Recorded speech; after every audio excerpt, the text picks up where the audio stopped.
Recuerden que yo ahora voy a compartir pantalla, ¿sí? Me voy a compartir acá, un minutito.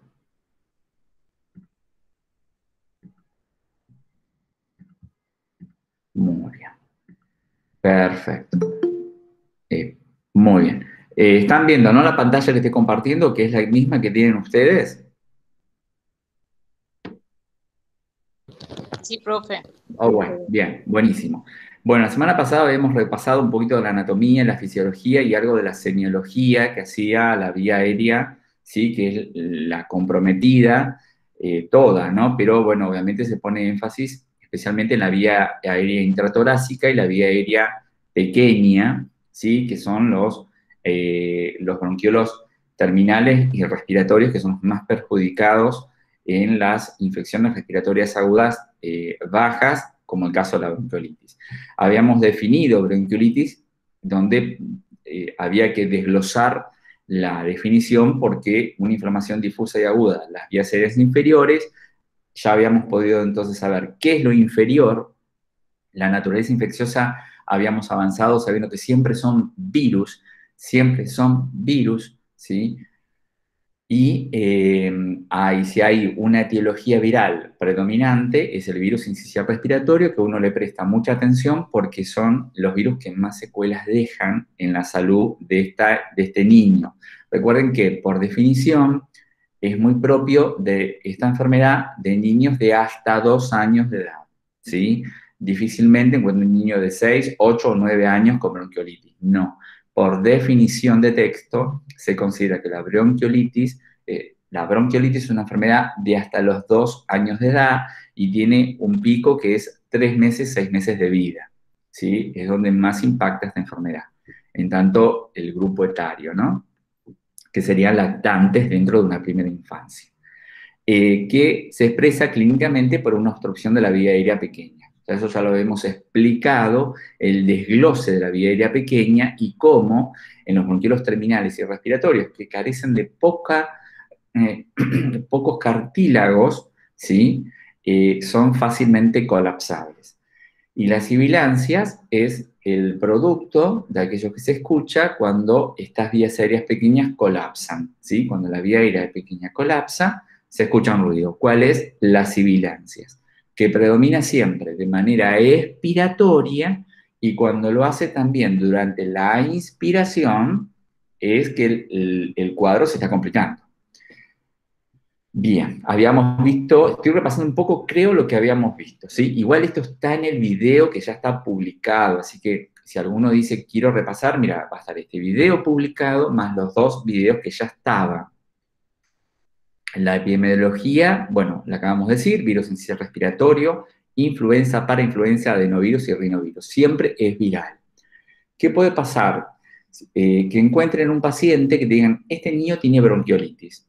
Y vos ves las indicaciones médicas y tiene indicado, por ejemplo, un antibiótico macrólido, ¿sí? Por ejemplo, ¿alguno se acuerda un antibiótico de la familia de los macrólidos? Yo recuerden que no los estoy ni viendo, porque estoy compartiendo la pantalla y estoy mirando lo que estoy explicando. Pero, por ejemplo, si alguien le pregunta, ¿recuerda un antibiótico de la familia de los macrólidos?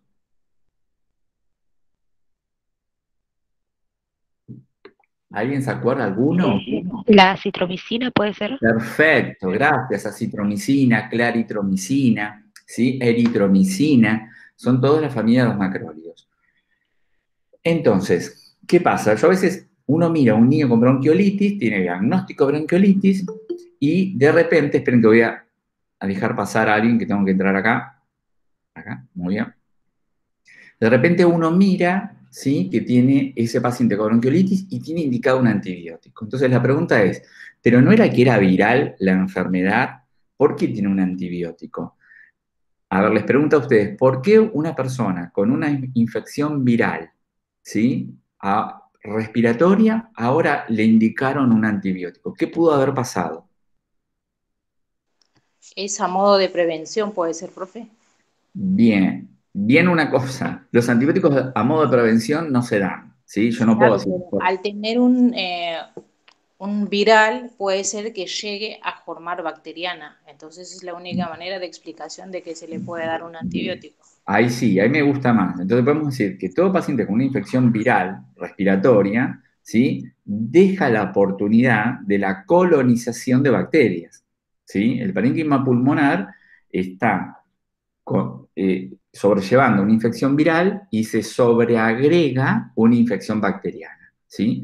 Entonces, en esos casos, al paciente se lo empieza a controlar con antibióticos para resolver el problema bacteriano.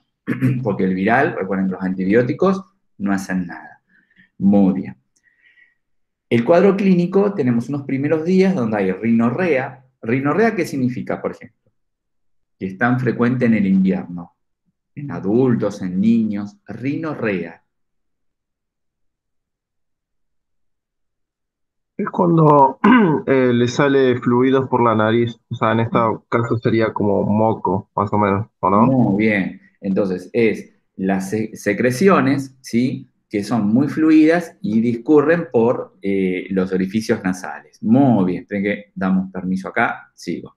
Perfecto el aporte. Entonces, la rinorrea es entre corchetes, porque no, es para que lo entendamos entre nosotros, esos niños o adultos que todo el tiempo les sale agüita por la nariz, ¿sí? Y están ahí tratando de respirarlo. Nosotros vamos a decir que son secreciones acuosas que discurren por las narinas, ¿sí? Esa es la manera en cómo tenemos que poder decirlo o redactar en un informe. Congestión nasal, tos seca y fiebre de escasa magnitud, es decir, un 38 grados, 38,1, no más eso, ¿sí? Una fiebre de baja magnitud. Y síntomas aparecen después de estos primeros días de obstrucción bronquial periférica. Tengo el niño con taquipnea, retracción costal, expiración prolongada, sibilancias, puede haber rales, pero predominan siempre las sibilancias del tipo expiratorias, y la tos empieza a ser de un timbre agudo, ¿sí? Es decir, una tos que no es la tos como uno dice la perruna, que es grave. Es una tos que se llama tos quintosa, porque es de chillido, ¿sí? Vamos a escuchar rápidamente lo que es una sibilancia expiratoria. Por favor, escuchen todos los ruidos, no ahora porque no quiero tomar el tiempo, porque este video ya está, es para que ustedes los escuchen. Recuerden que los ruidos diferentes a los normales se llaman patológicos agregados o como también se puede decir. ¿Cómo puedo decir cuando un ruido, bueno, está acá, adventicios? Pensé que no lo había puesto. Recuerden que yo puedo decir agregados a la respiración normal, patológicos o adventicios a la ventilación normal, ¿sí? Porque el ruido está generado por una alteración en la ventilación. Si el paciente ventila, ahí lo escucho. Quiero que escuchemos las expiratorias, las sibilancias, que son las que me interesan, que es la que tienen estos pacientes. Esperen. Ahora vamos a escuchar, después del estridor viene la sibilancia. Esto es un estridor laringio, es una obstrucción laringea, el estridor. Se da mucho en pacientes cuando están postestubados. Escuchen la sibilancia.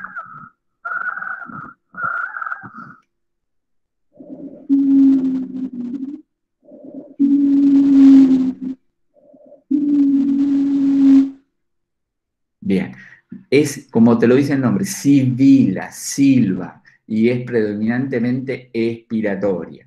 Cuando lo hace durante la inspiración también, estamos en serios problemas, ¿sí? Porque no solamente la vía aérea colapsa, cuando expiro, dificultando la expiración, por eso la expiración se hace prolongada, sino que ahora para colmo lo hace cuando inspira. Entonces, no solamente es difícil expirar dióxido, sino que ahora es inspirar el oxígeno. Muy bien. No olvidar el concepto de disnea como una alteración donde no solamente, yo ya no puedo decir le falta aire al paciente, ¿sí? Porque eso lo dice el paciente. Yo no puedo finalizar un tercer año diciendo que la disnea es solamente una sensación de falta de aire. No, porque hay cierta objetividad, ¿sí?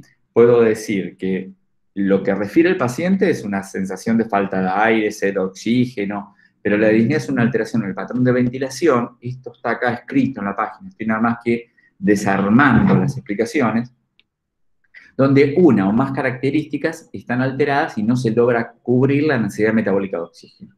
Recuerden que las características de las respiraciones, ¿cuáles eran? A ver, nómbrenme por lo menos 2 características de la respiración. Miren que te son preguntas del examen por venir, ¿eh? Se pregunta de todo, desde cosas básicas a cosas avanzadas de la materia. Uno es la frecuencia, otro es Muy bien, la profundidad perfecto.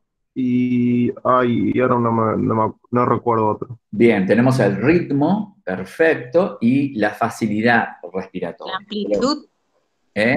No, amplitud hay en el pulso. En la respiración tenemos frecuencia respiratoria, que es lo que más calculamos y tomamos, ¿sí? Que son los ciclos ventilatorios por minuto o ciclos por minuto. Luego tenemos el ritmo, que puede ser regular o irregular. Luego la profundidad, el paciente puede hipoventilar o hiperventilar, ¿sí? Y luego tenemos la facilidad, es decir, con dificultad, sin dificultad, ¿sí? Y cuando es con dificultad aparece, por ejemplo, la ortopnea, la disnea, ¿sí? Muy bien. La disnea, que es lo que más uno percibe en estos niños, hay grados de disnea, ¿sí? Tenemos grado 1 al peor de todos, que es el 4, que el paciente estando en reposo, ¿sí? Persiste la sensación por parte del paciente de la falta de aire y nosotros vemos el correlato de decir que hay alterada alguna o varias de sus propiedades, características de la respiración, e impacta en la necesidad de cubrir la demanda de oxígeno, ¿sí? Entonces, fíjense, esto repásenlo porque hay preguntas de casos que dicen el niño está así, el niño está de una manera o de otra, y hay que recordar esto, ¿sí?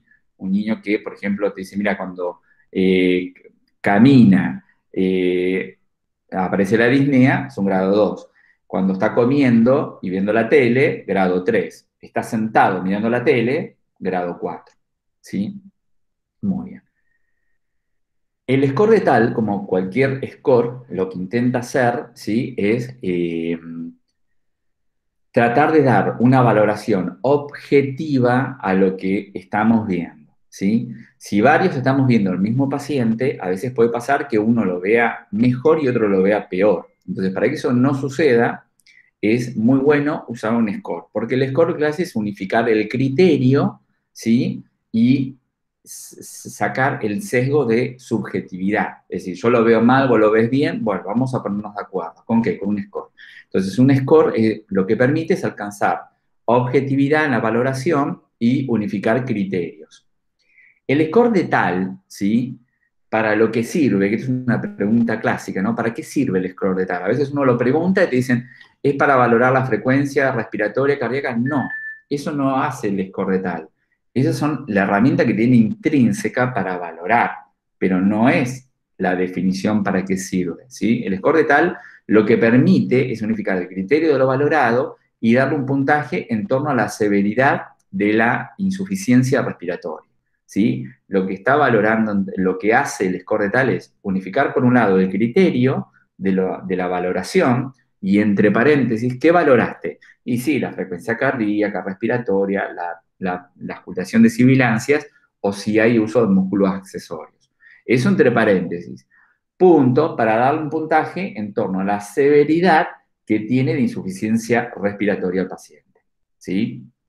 Muy bien. Pregunto, ¿hasta acá más o menos vamos entendiendo? Recuerden que igual todo esto está en los videos, que ya estaban puestos. ¿Más o menos se va entendiendo? Sí, profe, se entiende. Ok, muy bien. El score de tal, entonces, se llama tal porque es un médico pediatra que lo inventó, ¿sí? Determina en grados cuanti y cualitativamente, es decir, te da un número, pero también te dice qué tan mal está el paciente. Y como todo score en medicina, lo mejor que vos podés estar es leve. Es decir, ningún score te va a decir que vos estás 100% muy bien, porque te diste vuelta y el paciente empeoró y la familia, los padres se van a quedar con que el médico me dijo o el enfermero dijo que estaba todo bien. Entonces, nunca hay que decir está todo bien. se dice que el paciente está en una situación leve de su enfermedad. Porque eso de decir leve, yo puedo decir que se puede agravar, ¿sí? Lamentablemente. O puede mejorar, ojalá.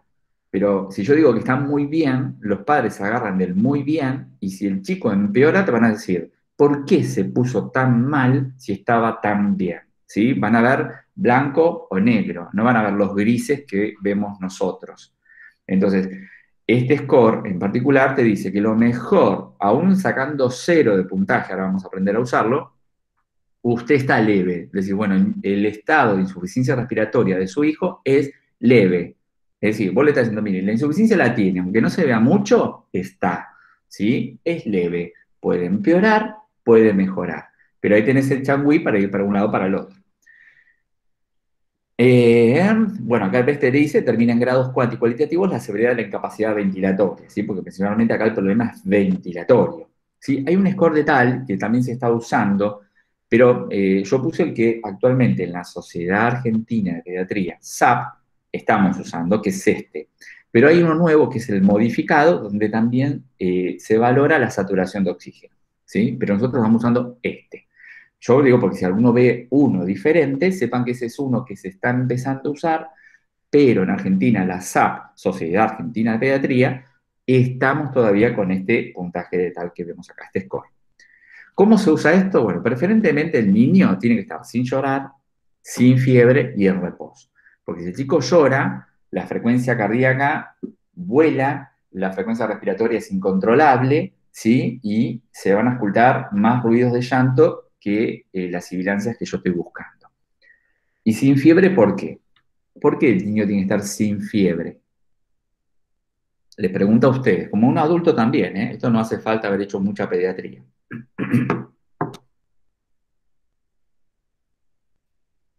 Pregunto a ustedes, ¿eh? ¿Por qué yo tengo que controlar, en este caso, la frecuencia cardíaca respiratoria sin fiebre y también preferentemente en un adulto? ¿Qué haría, qué hace la fiebre con estos parámetros vitales? Porque altera la frecuencia respiratoria y la frecuencia cardíaca. Muy bien, ¿en qué sentido? En, en el sentido que hace que se eleve, porque Muy, al muy, levantar con temperaturas, propiedad. ¿cómo? Muy bien, colega. Dígame con propiedad, ¿cómo se dice cuando la frecuencia cardíaca y la frecuencia respiratoria están elevadas? ¿Expone al niño a...? A una taquicardia y una taquiapnea. Perfecto, muy bien. Ya ustedes me tienen que poder decir, expone al niño a la taquipnea y a la taquicardia. Como todo evento febril, le pasa lo mismo al adulto. Entonces, para que este score, digamos, por lo menos el primero de ellos, ¿sí? Es el que decide si el niño se queda en observación, se va a casa o se va a internar directamente a la sala, es importante que esté en reposo, lo dejas en brazos de la mamá, tranquilo, no molestarlo para no llorar y que no tenga fiebre, ¿sí? Habíamos dicho que puede tener fiebre de alta magnitud. Bueno, generalmente lo que se hace es se da un antitérmico y se espera un poco para que haga el efecto, le saque la taquicardia y la taquipnea por el evento febril y lo podemos evaluar, ¿sí? Y en la primera instancia se hace sin oxigenoterapia preferentemente. Obviamente, si al pibe lo tengo azul como un pitufo, no le voy a sacar el oxígeno para ver cuánto tal tiene. Estamos hablando de un chico que llega a la guardia, ¿sí? Que está en la guardia y hago esta primera valoración para que yo ahí vea qué voy a hacer. Entonces, preferentemente sin oxígeno, ¿sí? Porque el oxígeno va a corregir un montón de problemas que el chico tiene. Entonces, si yo se los saco, buenísimo, pero no puedo tener una valoración primera justa y real. Muy bien. ¿Cómo usamos el score? Porque en el parcial hay casos, ¿sí? Un niño entra, bla, bla, bla, bla. ¿Qué score alcanzó? Primero, ¿qué puntaje tuvo? El puntaje son los números, ¿sí? Ay, no sabe la palabra, es qué cuán cualitativamente está su paciente, leve, moderado o grave. Y después correlaciones, ¿sí? Bien. Entonces, ¿cómo usamos el score de tal? Yo te digo, bueno, tengo un niño que tiene 144 latidos por minuto. Entonces, miro la frecuencia cardíaca y veo que ¿Ves? 0 puntos si tiene menos de 120. Un puntito si tiene entre 120 y 150. Pero el mío tiene 144. ¿Cuánto le sumamos? 2. Ya tengo 2. Voy a la frecuencia respiratoria. Te digo, este pibe tiene 8 meses de vida. 8 meses de vida. Entonces, uso esta columna, porque este es el signo más 6 meses. Si tiene más de 6 meses, miro esta columna. Y te digo, tiene 48 de frecuencia respiratoria. Entonces, ¿cuánto le sumo? ¿Ves? Entre 45 y 60 le sumo 2. 2 más 2 nuevo, ¿cuánto vamos? 4. Sibilancias, te digo, mira, se auscultan al final de la expiración, ¿sí? Los auscultos al final de la expiración. ¿Cuánto le sumamos? Teníamos 4 ya. Pregunto, ¿cuánto le sumamos?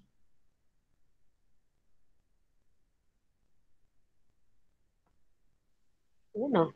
1, perfecto. Entonces 4 que tenía, más 1, 5.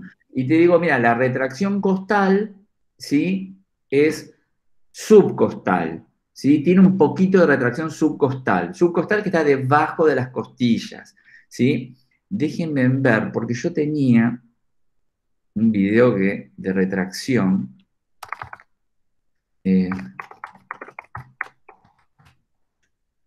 Tenía unos pibitos que estaban muy buenos acá. Esto está en un prematuro, pero ¿ven cómo debajo de la costilla, cómo se retrae? Retracción subcostal, ¿ves? Debajo de las costillas se retrae, mirá. Vean cómo se retrae. Esto se llama retracción subcostal. Muy bien. ¿Lo pudieron ver? Hola, ¿pudieron Sí, verlo? sí, te puedo ver. Muy bien, buenísimo. Entonces, tenía 5 más un puntito más, 6. Me da 6 de puntaje. Entonces yo voy a decir, mi paciente tiene 6 puntos del score de tal y se corresponde con una condición moderada. ¿Sí? Bien, se aprendió entonces a usar el score de tal, después lo pueden volver a ver. Pero si tienen dudas, recuerden, este es el mejor momento. ¿Sí? Bien. Entonces, con el moderado se hace lo siguiente. Si el niño está leve, es un niño y veo que la familia es contenedora, vive cerca del hospital, tiene medios de transporte, ¿sí? Lo puedo mandar a casa, ¿sí? Es un niño de tratamiento ambulatorio, es decir, bueno, mañana me viene a ver, o le doy pautas de alarma para que cualquier cosa me venga a ver, ¿sí? Porque yo le digo, venga mañana a las 8 de la mañana y a las 12 de la noche de ese día el chico agrava y me lo tiene que traer. Entonces yo le doy pautas de alarma, ¿sí? Por ejemplo, pautas de alarma en patología respiratoria van a ser en la infancia, me está dejando de comer, ¿sí? Porque se asfixia por la dificultad respiratoria, por momentos noto que parece que deja de respirar, es decir, hace apneas, me cambió de color, estaba rosadito y de repente empezó a toser, a toser, a toser, y se me puso azul, es decir, hizo un episodio de cianosis, ¿sí? Me duerme más de lo normal, no se quiere despertar para comer, me cuesta despertarlo mucho. Todos esos son signos de alarma que yo tengo que decirle, mira, ahora no los tiene, pero si usted me los ve, me los trae antes. Y si no los ve y no pasa nada y está todo bien, viene mañana, tratamiento ambulatorio. El moderado se queda con nosotros, ese no vuelve a casa. ¿Sí? Se queda en la unidad de observación de la guardia, realmente 24 horas, y vemos si resuelve para poder irse a casa, tratamiento ambulatorio, o si lo tengo que internar. Y el grave siempre se interna en un área de respiratorio, principalmente en pediatría, o en una terapia intermedia, ¿sí? O en el peor de los casos, una terapia. Pero entonces, ya saben, leve, vamos a casa con pautas de alarma, tratamiento ambulatorio y seguimiento. Moderado se queda en observación 24 horas en la guardia, generalmente, ¿sí? Para ver para qué lado evoluciona este niño con el tratamiento. Y grave ya requiere internación, clínica especializada o terapia intermedia. O terapia. Si yo estoy en un hospital que solamente tiene una pediatría muy básica, un paciente grave, ¿qué harían ustedes con un niño que está en la guardia de ese hospital básico y está grave por el puntaje de tal? ¿Qué es lo que seguramente va a hacer el médico? ¿O vos le vas a recomendar a la familia que pida? Pregunto, a ver.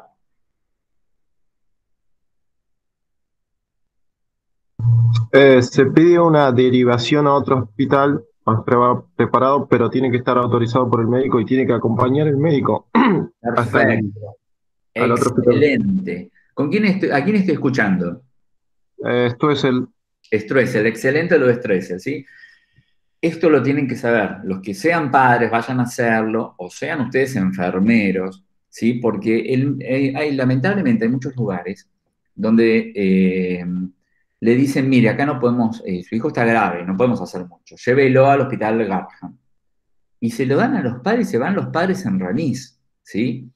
Y eso está muy mal, ¿sí? Porque, como muy bien dijo Julio, uno dice, bueno, a ver, el paciente está grave y yo no tengo la tecnología y el servicio para atender ese niño, tengo que el médico pedir la derivación y lo llevan a ese niño en ambulancia con asistencia médica, ¿sí? Quizás ese pediatra no viaje, pero el traslado, ¿sí? Como por ejemplo lo hace SAME, va a un médico, ¿sí? Ese niño no puede irse en brazos de la mamá en un remis o de los padres. No, el traslado se hace bajo supervisión hospitalaria, ¿sí? El médico busca derivarlo, se contacta con el hospital Garrahan, o donde sea, le dicen, tengo este niño en esta situación, te lo voy a derivar, ¿me lo aceptás? Sí, buenísimo, sale a tal hora, espero que llegue a tal otra. Y va en asistencia médica, en una ambulancia. Así que eso es bueno saberlo, porque el día de mañana ustedes pueden estar laburando y ven que el médico lo quiere patear al paciente. Tienen que voy a dejar entrar a alguien acá, ¿ok? Quieren que el paciente se vaya solito y eso está mal, ¿sí? Entonces ahí bien cuando uno dice defender los derechos del paciente, entonces uno se acerca a la familia y le dice, mire, yo le voy a decir una cosa, no se vayan con su hijo en esta situación porque es grave y es riesgosa. Pídele al médico que tenga, pídele al médico que tenga la amabilidad de que él se contacte con el hospital que sugiere llevarlo y que se encargue de la derivación, que tiene que ser por ambulancia, ¿sí? Porque no es lo mismo reanimar a un niño o una persona arriba de un remis que hacerlo en una ambulancia o hacerlo en un hospital, ¿sí? Esto no es ser mala onda con el médico, esto es ser justos en la atención de los pacientes, ¿sí? El médico no tiene la culpa que no tenga la tecnología, pero sí es responsable de que sea derivado en condiciones. Y ustedes de informar a la familia cómo una persona debe ser derivada. Esto también en los adultos, ¿eh? No es solamente en el niño. Muy bien. Acá hay algo muy interesante que son las correlatividades, y esto es importante porque esto es bien enfermeril, digamos. La clásica evaluación de la severidad, ¿sí? Se usa, es decir, ya está en desuso, pero los enfermeros lo usamos porque nos permite detectar alteración en las necesidades, ¿sí? Es decir, hay niños que alteran sus necesidades de dormir, alimentarse y estar despierto, ¿sí? Termino con esto, hacemos un primer impasse de unos minutitos para relajarnos y luego continuamos. La clase va a estar terminando hoy, calculo 10:30, porque tengo una reunión después con la jefa. Entonces, la evaluación con las necesidades está siendo reemplazada por el score de tal. Bien, buenísimo. Pero enfermería la usa porque nos permite determinar, además del número y lo moderado, lo leve y lo grave que pueda estar ese niño, nos permite entender qué necesidades están siendo alteradas, ¿sí? Mira, acá tenemos un ejemplo, ¿sí? Para el que quiera después practicárselo, ¿no? Te dice cómo está el niño, esto así va a ser muy parecido a los casos del parcial, te dice cómo está, ¿ves? A lo largo del control, y termina diciendo que la gravedad es moderada, como el caso que recién vimos. Entonces usted puede correlacionar conjeturando, una conjetura es una hipótesis, si yo tengo tal número y tal condición, seguramente ese niño, ahí está la hipótesis, esté de esta manera. Fíjense que, acá dice, si el score de tal es leve, si a mí me da menos de 4 o menos puntos, leve, yo estoy saturando en más del 95%. ¿Sí? Sin oxígeno. Entonces estoy saturando normal. En cambio, si a mí me da moderado, como nos dio en este niño, entre 5 y 8 puntos, siempre inclusivo, este chico está saturando entre 92 y 95%, es decir, está por debajo de lo que se esperaría como normal. Es un niño que puede estar en cualquier momento necesitando oxigenoterapia, en caso que no resuelva la broncoobstrucción. En caso, si me da grave 9 o hasta 12 puntos, ese niño ya satura menos del 92% de oxígeno y necesita oxigenoterapia, ¿sí? Muy bien. El moderado lo voy a empezar a nebulizar a ver si zafa. Si no zafa, se va a oxigenoterapia. En cambio, el grave la necesita sí o sí. Aunque lo nebulice, no voy a revertir esa insaturación de oxígeno. Entonces, las correlatividades tenés, por un lado, las correlatividades con la saturación. Y a partir de saber eso, sé si el niño necesita o no oxigenoterapia, ¿sí? Recuerden que la nebulización no es una oxigenoterapia como tal, es un tratamiento que entra y sale. La oxigenoterapia te ponen una cánula, solamente un día vas a tenerla, no entra y sale. Entra para ver si se queda, cuánto, si evoluciona, para peor, algo diferente, para mejor, se la suspendemos 1 o 2 días después, ¿sí? Entonces, lo leve no necesita oxigenoterapia, lo moderado no la necesita la oxigenoterapia si se resuelve la broncoobstrucción y el niño empieza a saturar mucho mejor, 95 o más. Y los graves siempre necesitan oxigenoterapia. Miren que en estas cositas así, en estas vueltas de tuerca, es lo que queremos que ustedes piensen criteriosamente. Y es lo que va a estar en el parcial. El parcial no es, la bronquiolitis se define como, sí, hay un par de esas preguntas, pero la mayoría son preguntas de criterio a partir de conocer. Bien. Y en relación a las necesidades, ¿sí? Ya vimos la de saturación y oxigenación, y en relación a alimentarse y descanso, bueno, generalmente el niño en estado leve, ¿sí? Puede dormir, puede comer y tiene una vigilia relativamente normal. En caso de la alteración ya moderada, este niño, la necesidad de alimentar y de dormir o de descansar se ven alteradas. ¿Por qué? Por la discapacidad ventilatoria, ¿sí? Ya tenés un niño con un poquito de disnea y difícilmente pueda lactar, tomar la teta, la mamadera, se agota el niño, ¿sí? Empieza a toser, se agota, se asfixia, entonces ya no te come. Y a la hora de dormir, la tos quintosa lo despierta, ¿sí? Todo el tiempo. Un niño que te duerme poquito y come poco. En la forma grave, la correlatividad dice, es un niño que ya me dejó de comer por vía oral, es un niño que ya no me deja dormir, ¿sí? Él no duerme, y la vigilia está alterada, pues es un niño que está muy cansado, y además repercute la hipoxia de este niño, si no está en tratamiento, la hipoxia altera el sensorio del paciente, igual que lo vería en un adulto. Bien, pregunto hasta acá, ¿se va entendiendo?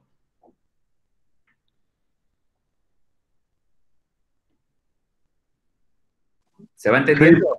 Bien. Sí, se entiende. Igual miren que esto está todo explicado acá, pero yo le estoy dando la explicación a lo que ya está escrito. Bueno, vamos a hacer un impasse de 5 minutitos, así yo descanso la voz y ustedes de mí, ¿ok? El que quiera salir, sale y después vuelve a entrar. Yo ahora voy a poner en pausa la grabación. Grabando acá. Esperen. Pongo en pausa la grabación.